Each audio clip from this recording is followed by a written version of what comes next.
Hello বন্ধুরা। তো আজকে আজকে আমাদের নতুন ক্লাস নিয়ে চলে এলাম আবার। আজকে আমাদের স্পেশাল কিছু কোশ্চেনে ডিসকাস করা হবে। আজকে কোনো টপিক নয়, আজকে একদম এক্সাম এর উপর ফোকাস করে, কারণ কিছুদিন পরে এক্সাম আছে, তোমরা জানো ডিপ্লোমার first year second year exam আছে। তো আজকে আমরা ডাইরেক্ট ওই জন্য কিছু কোশ্চেন আনসার নিয়ে ডিসকাস করবো। এই রকম টপিকের কোশ্চেন মানে যেহেতু তোমাদের বেসিক্যালি লং কোশ্চেনই বেশি, বড় কোশ্চেন বেশি লিখতে হয়, তাই আমি কিছু বড় কোশ্চেন নিয়েছি, এরপরও আছে, আর এমসিকিউ কিছু করাবো। তো লং কোশ্চেনের মধ্যে আজকে আমরা বেছে নিচ্ছি হচ্ছে হিউম্যান অ্যানাটমি অ্যান্ড ফিজিওলজি। ডিপ্লোমার ফার্স্ট ইয়ারের যে তোমাদের এটা আছে হিউম্যান অ্যানাটমি, তো হিউম্যান অ্যানাটমির উপর আজকে আমরা ডিসকাস করবো।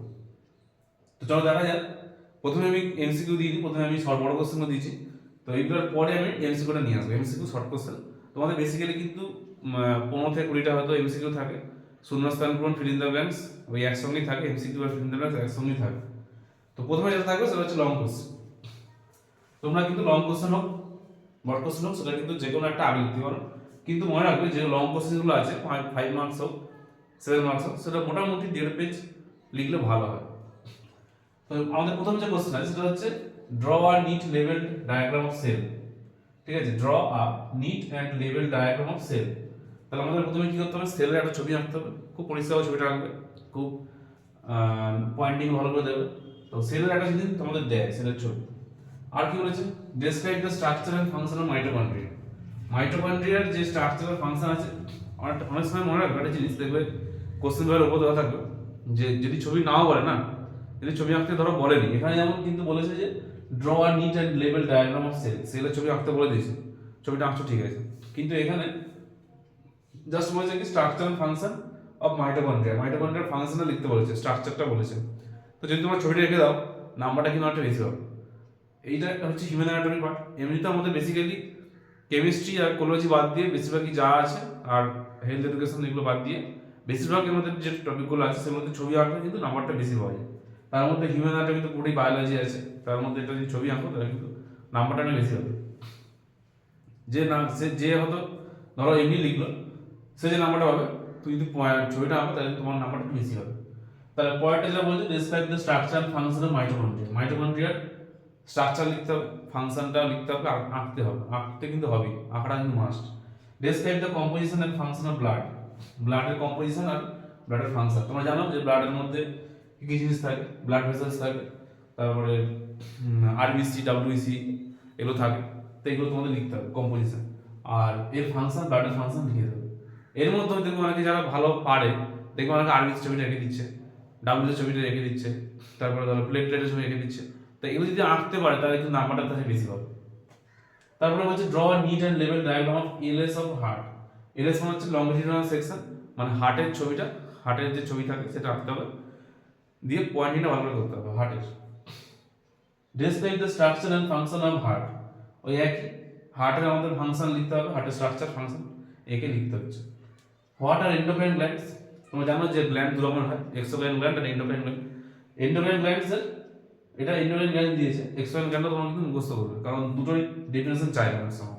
এটা যদি বলেছে এন্ডোক্রাইন গ্ল্যান্ডসের ডেফিনেশন, আর বলেছে কি describe the various secretion of pituitary glands. তো আমরা জানি যে আগেও আমরা পড়েছি ক্লাস 9 এ 10-এ যে আমাদের যে গ্ল্যান্ডস আছে, পিটুইটারি গ্ল্যান্ডস থেকে বেশিরভাগ যত হরমোন আছে সব সিক্রেট হয়। তো তার মধ্যে যে সমস্ত হরমোনগুলো আমাদের পিটুইটারি গ্ল্যান্ডস থেকে বের হচ্ছে সেগুলোকে নিয়ে ডিসকাস করতে হবে। তো এর মধ্যে আমাদের জানি আমরা পিটুইটারি গ্ল্যান্ডস দুটো মানে লোব থাকে, অ্যান্টেরিয়র পিটুইটারি, একটা posterior lobe, anterior lobe posterior lobe, সেখান থেকে কি হরমোন বেরোয় আমাদের সেটা দেখতে হবে। আমাদের বেসিক্যালি কিন্তু যত হরমোন আছে বেশিরভাগ 90% হরমোন কিন্তু আমাদের পিটুইটারি গ্ল্যান্ডস থেকে বেরোয়। আর পিটুইটারি গ্ল্যান্ডসেরও আমি বললাম দুটো পার্ট হয়, একটা সামনের পার্ট আর পেছনের পার্ট। বেশিরভাগটাই হচ্ছে কি অ্যান্টেরিয়র পার্ট থেকে বেরোয়। আমাদের যত এলএইচ বলো, এফএসএইচ বলো, এসটিএইচ, জিটিএইচ যতগুলো আছে, গ্রোথ হরমোন, থাইরয়েড হরমোন, সব কিছু কিন্তু সামনে থেকে বেরোয়। পেছনের পার্টটা থেকে শুধু দুটো বেরোয়, এটিএইচ ভ্যাসোপ্রেসিন বেরোয়, আর একটা কি হরমোন আছে ওটা বেরোয়। তো যাই হোক, এটা ভালো করে মুখস্থ করতে হবে গ্ল্যান্ডেরটা। হোয়াট ড্র আর neat and level diagram of urinary system. আমাদের ইউরিনারি সিস্টেম টপিক আছে, তো ইউরিনারি সিস্টেমটা কিন্তু ভালো করে আঁকতে হবে। ইউরিনারি সিস্টেম তোমরা ক্লাস 9-10 এঁকেছো, 11-12 ছিল। ইউরিনারি সিস্টেম কিন্তু এখানেও দরকার আছে। ইউরিনারি সিস্টেম কিন্তু প্রথমে একদম পুরোটা একদম কিডনি থেকে শুরু করে পুরোটাই আঁকতে হবে। তারপর বলছে discuss the physiology of urine formation. এটাও আগে আমাদের ছিল যে আমাদের শরীরে কীভাবে ইউরিন ফর্মেট হয়, ইউরিনটা কীভাবে তৈরি হয়, ফর্মেশন হয়, তার জন্য 3টে না 4টে স্টেপ আছে, ঠিক আছে? 4টে স্টেপে কিন্তু আমাদের করতে হবে। বায়োমেন্স ক্যাপসুল আছে, আরো যেগুলো আছে। তো এখানেও দেখবো অনেকে কিন্তু এই যে ইউরিন ফর্মেশনটা আছে, ইউরিন ফর্মেশন জায়গায় কিন্তু বায়োমেন্স ক্যাপসুল, তারপরে হেনালস লুপ, এগুলো কিন্তু এঁকে দেবে। এগুলো এঁকে দিলে কিন্তু নাম্বারটা সে বেশি হবে অন্যদের থেকে। Describe the physiology of muscle contraction, muscle কন্ট্রাকশনের ফিজিওলজি লিখতে হবে। তাহলে যদি তোমরা মাসেলটা আঁকতে পারো, সেখানে ভালো দেখাতে পারো, আমাদের যে রিফ্লেক্স আর্কগুলো আছে সেগুলো যদি দেখিয়ে দাও, তাহলে নাম্বারটা অফকোর্স বেশি পাবে। What is Rh factor? Rh factor তোমরা জানো, ব্লাডের মধ্যে তোমরা পড়েছো আরএইচ, ব্লাডের মধ্যে। আমি অলরেডি পরে ডিসকাস করবো, এখন জাস্ট তোমরা কোশ্চেনগুলো স্ক্রিনশট করে নিতে পারো বা খাতায় নোট ডাউন করে নিতে পারো। এরপরে যেটা আছে, discuss the structure and function of liver. লিভারের স্ট্রাকচার ফাংশন আঁকতে হবে, তো সরি লিখতে হবে। এবার লেখার সময় তোমার লিভারটাকেও এঁকে দেবে পাশে, লিভারটা এঁকে দিলে তার নাম্বারটা বেশি হবে। How the digestion of carbohydrates, protein and fat takes place in our body. আমাদের শরীরে আমরা জানি যে আমাদের 3 রকমের, বেসিক্যালি 3 রকমের খাবার হয়। কার্বোহাইড্রেট জাতীয় খাবার আছে, প্রোটিন জাতীয় খাবার আর ফ্যাট। কার্বোহাইড্রেট কোনগুলো? আমরা যে চাল, আমরা যে রুটি, ভাত রুটি খাচ্ছি, এটা হচ্ছে কার্বোহাইড্রেট। প্রোটিন জাতীয় খাবার মাছ, মাংস, ডিম, দুধ, এগুলো। আর ফ্যাট জাতীয় খাবার আছে যত রকমের তেল জাতীয় খাবার, ঠিক আছে? ঘি, চর্বি, মাখন, এগুলো, বাটার। তো এগুলো আমাদের শরীরে, এদের যে ডাইজেশন সিস্টেমটা আছে, মানে সবাই ডাইজেশন সিস্টেম কিন্তু সেম নয়। কার্বোহাইড্রেট ভাঙতে গেলে, কার্বোহাইড্রেটকে ডাইজেস্ট করতে গেলে তার যে প্রসেস আছে, প্রোটিনের কিন্তু আলাদা, ফ্যাটেরও কিন্তু আলাদা। তো এই তিনটের কীভাবে আমাদের ডাইজেশন হয় শরীরের মধ্যে, সেটা কিন্তু আঁকতে হবে, লিখতে হবে। এবার এটা লেখার সময় তোমরা যদি পাশে ডাইজেস্টিভ সিস্টেমটা রেখে দাও, তাহলে কিন্তু অনেকটা আমাদের বেশি হবে। Discuss the physiology of menstruation. আমাদের মেনস্ট্রুয়েশন, মেয়েদের যেটা মেনস্ট্রুয়েশন হয়, মেনস্ট্রুয়েশনটাকে পুরোটাকে ডিসকাস করতে হবে। আর মেনস্ট্রুয়েশন যারা ছবি আছে, ছবিটা যদি পুরোটা লিখতে পারো, যে এত থেকে এত দিন পর্যন্ত, 0 থেকে 5 ডেজ, 5 থেকে 10 ডেজ, এরকমভাবে যদি লিখে দাও, ছবিটা এঁকে দাও, তাহলে নাম্বারটা বেশি হবে। যে 4টে স্টেজে হয়, 4টে স্টেজ আমরা জানি, 4টে স্টেজে কোন কত থেকে কত দিন পর্যন্ত কোন স্টেজে হবে। এরপর যে right about ball and socket Joints with example. আমাদের শরীরে বিভিন্ন জয়েন্টস আছে, তার মধ্যে one of the most necessary হচ্ছে বল আর সকেট জয়েন্ট। খুব ইম্পর্টেন্ট হচ্ছে বল আর সকেট জয়েন্ট। বল আর সকেট জয়েন্ট নিয়ে আমাদের ডিসকাস করতে হবে। তো এরপর আমাদের প্রশ্ন আছে, এরপরে আমাদের 9 নম্বর হলো, তারপর এটা দেখো আমাদের আছে যেটা। এরপর আমাদের 10 নম্বরটা দেখো কি বলেছে, discuss on reflex action.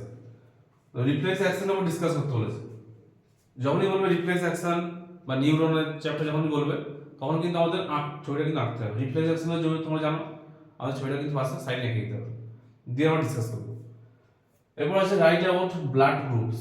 Blood groups মানে জানো, বেসিক্যালি 4টে ব্লাড গ্রুপ হয়, এ হয়, বি হয়, এ বি আর ও। এবার এটার প্লাস কোনটা, A B plus, A B minus, এটাকে ডিসকাস করতে হবে। কে কাকে, কোন ব্লাড গ্রুপ কাকে রক্ত দিতে পারে, কোন ব্লাড গ্রুপ থেকে আমরা নিতে পারি, কোন ব্লাড গ্রুপ কাউকে দিতে পারে না, কোন ব্লাড গ্রুপের অ্যান্টিজেন কি, অ্যান্টিবডি কি, এগুলো নিয়ে কিন্তু ডিসকাস করতে হবে। শুধুমাত্র রাইট অ্যাবাউট ব্লাড গ্রুপস মানে হচ্ছে যে প্রত্যেকটা ব্লাডের লিখে দিলাম, ওইরকম করে দিলে কিন্তু হবে না। নাম্বারটা দিতে দেয় তোমাকে, সেইরকম ফরম্যাটে লিখতে হবে। বা যদি তোমরা ছক করে লিখতে পারো, যে 4টে ব্লাড গ্রুপ, 4টে ছক টেনে লিখতে পারো, যাতে মোস্ট অ্যাট্রাকটিভ হয় দেখতে, এইভাবে আমাদের লিখতে হবে যাতে। ঠিক আছে, ওয়ার্ডটা আছে describe the mechanism of respiration. রেসপিরেশনের একটা বড় মেকানিজম আছে, ঠিক আছে? সেই রেসপিরেশনের প্রসেসটা লিখতে হবে। রেসপিরেশনের বেসিক্যালি দুটো প্রসেস হয়, ঠিক আছে? একটা হয় আমাদের বাংলায় তোমরা পড়েছো যে এক্সপিরেশন একটা হয় আর ইন্সপিরেশন একটা হয়। বাংলাতে আছে নিঃশ্বাস আর প্রশ্বাস। তো দুটোর যে প্রসেস, ব্রঙ্কিয়ালস থেকে কোনটা ব্রঙ্কাই, এভাবে করে ল্যারিংস ট্যারিংস এইভাবে করে আমাদের কিন্তু করতে হবে। অ্যারো দিয়ে দিয়ে যদি করো, তাহলে আর একটা ভালো হয় দেখতে হবে। তারপর বলেছে write a note on spleen. তো স্প্লিনের উপর ডিসকাস করতে বলেছে।